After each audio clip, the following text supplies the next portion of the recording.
انشالله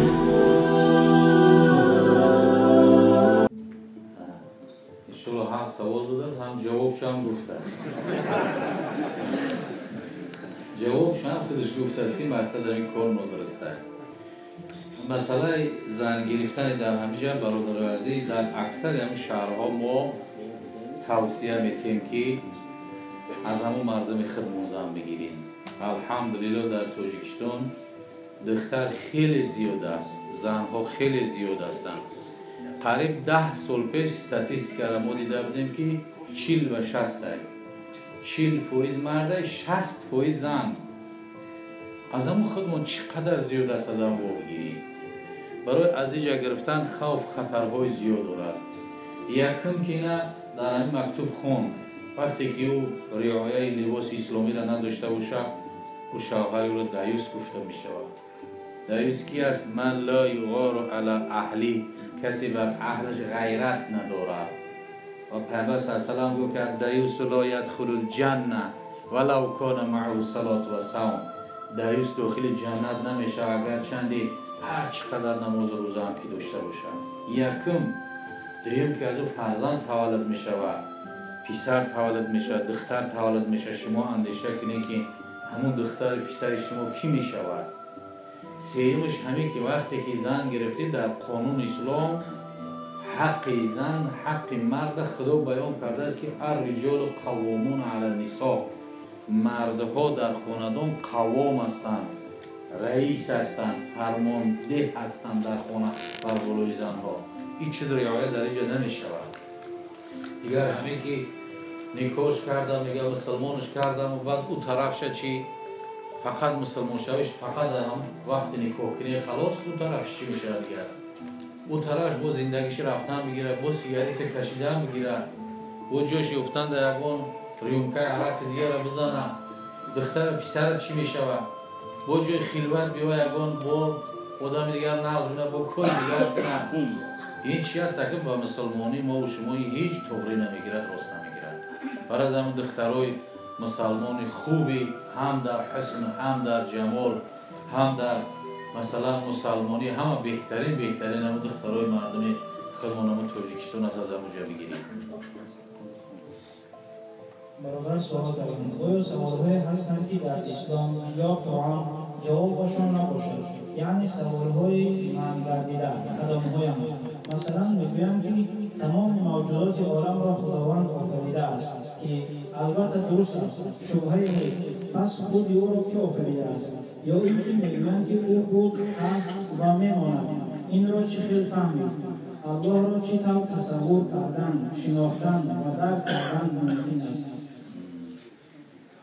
لیس کمثله شیء و هو السمیع العلیم یا که سمیع البصیر. پروردگار لیس کمثله شیء، مثل چیزی نیست. خداوند با یگان چیز تشبیه کرده نمی شود و هیچ اشیا را هم به خداوند تشبیه کرده نمی شود که همین همه صفات را خداوند جل جلاله در سوره اخلاص بیان کردگی است که استجیبوا قل هو الله احد. بگوی محمد صلی الله علیه و سلم که الله چی است؟ احد است، یک است، یگانه است، بی‌مثل است، بی‌مانند است. خداوند حجم نداره بگوی عزیز توجر است، وزن نداره که بگوی نمیخدر کیلو است، حجم ندارد، وزن ندارد. خداوند جل جلاله مکان ندارد که بگوی در فلان موضع ایستادگی است، یعنی که جسم نیست، عرض نیست، جوهر نیست و هر فکر اندیشه که در باب خداوند تو میکنی خداوند غیری او است. یعنی عقل ما و کنه پروردگار نمیرسد و این سوال ها در کسی پیدا می شود که وسواس دارد، کسل است. همه آدمایی که وسواس دارن همین سوال ها در فکرشون آمدن میگیرن. دیگر سوال های هست که میگن امر تعبدی. امر تعبدی همیگه است که امر بندگی. مثلا خداوند برای چه نماز فرض کرده است، برای چه روزه را فرض کرد، یا امر تعبدی هستند.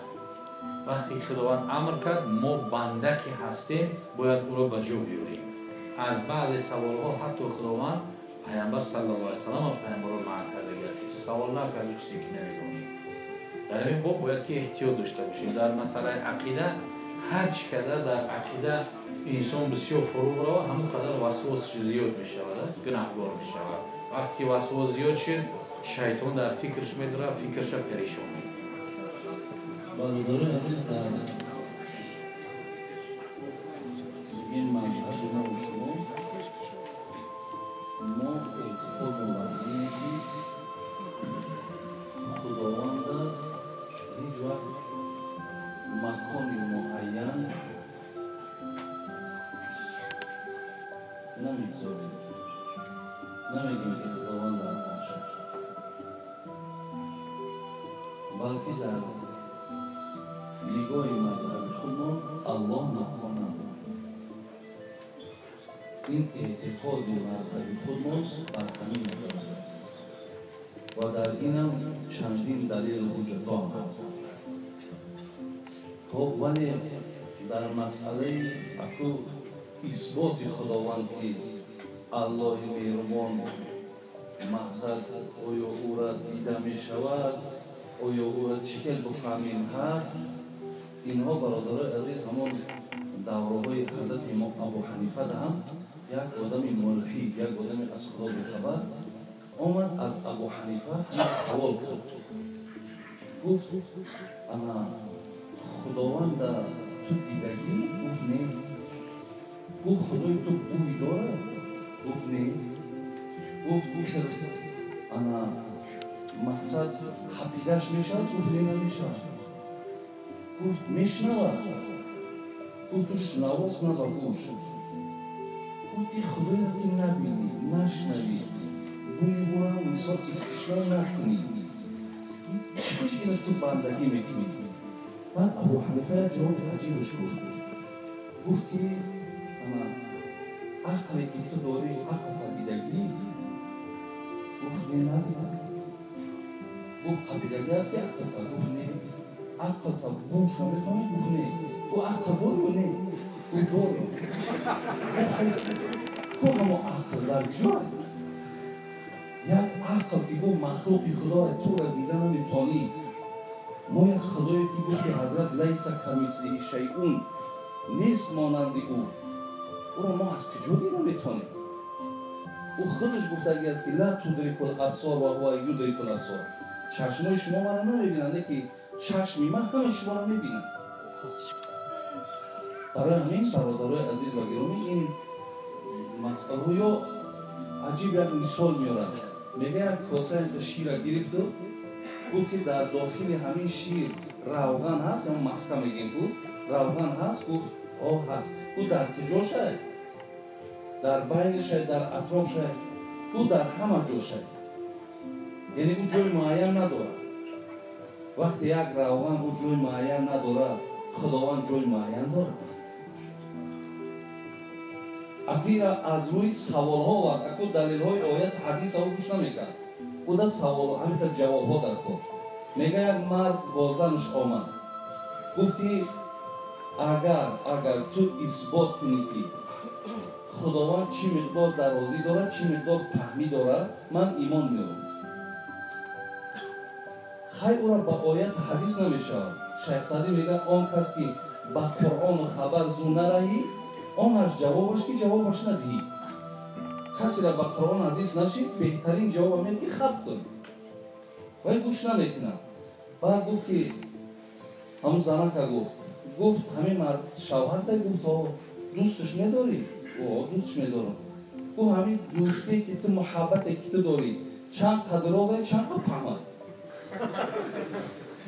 که گفت معین کنه میشه محبته. گفت وقتی محبته که معین کنه شد این هم یک مخلوق خدای خدا را معین کن میشه. تو نمیداری که چی مقدار شوهر تا دوست میداری، میداری چند متر دوست میداری، نمیشود. برای این سوال های هستن برادرای عزیز که اینا از بابای عقیده است. برای اینها را درک کردن حقیقتا بسیار زحمت و محنت دارند.